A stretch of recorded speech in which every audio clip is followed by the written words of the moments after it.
Hey, it's Chloe. So I'm back with another video just because I felt like I had to take the time out to give my thoughts about this book that I just finished. Literally just finished it tonight. I picked it up randomly because the cover caught my eye. And I know it's something I've seen before. And I was like, well, I definitely have seen this book before.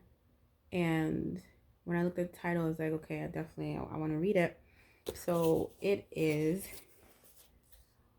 Between the World and Me by Ta-Nehisi Coates. Hopefully I didn't mess up his name too much. So where do I start? This book is very moving because it's raw. It's in your face. It's truthful. And for my generation, it's also very relevant because a lot of the references are things that has have happened within the last decade, honestly. So it's written as a letter to his son. To me, it's written as a cautionary tale, like a lifelong tale, and a cautionary letter to his growing son as a black man in America. And he references his own personal experiences. You know, he attended Howard and he refers to Howard as the Mecca. And we all know Howard University, he refers to it as the Mecca, and there's no need for any other explanation in regards to that.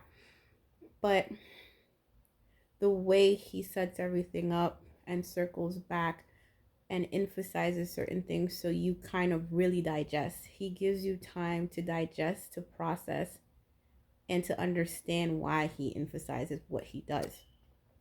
And it's like it's like I said, it's blindly poetic because you don't expect it to be, because it's, a letter.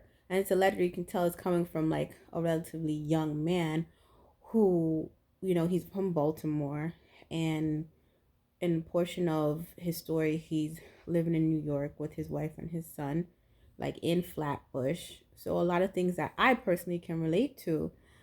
So it's kind of like there's lines that he says and you have to reread it and you're like, damn, that was bars, like bars. It's like poetry meets lyricism, if that's even a word. And you gotta go back and you're like, ow, that was bars. Some might say that it's a bit intense, but it's necessary. And it's like he puts the blind truth. When I say blind truth, it's things that we see on a daily basis, but we don't process it because it's become our norm. And that's the scary part. But he doesn't fail to bring attention to it and put it in the light that it needs to be put in. I obviously don't want to give away too much. I couldn't put it down at first. I didn't take too long to read it because it definitely flows. It's an easy read and it just feels like a long poem. It doesn't feel like something that's like, how would you say, overly scripted or extremely historical. He does have a lot of references to Malcolm X and, James Baldwin. Toni Morrison also, you can see on the cover, even though it was flipped, you can see on the cover it says this is required reading. And I was like, woo, those are big words coming from who it's coming from. I'm like, this must be good. But it really is required reading. As a young black person in America, when you're reading this, it really opens up your eyes and you're like, whoa, wow, whoa, wow.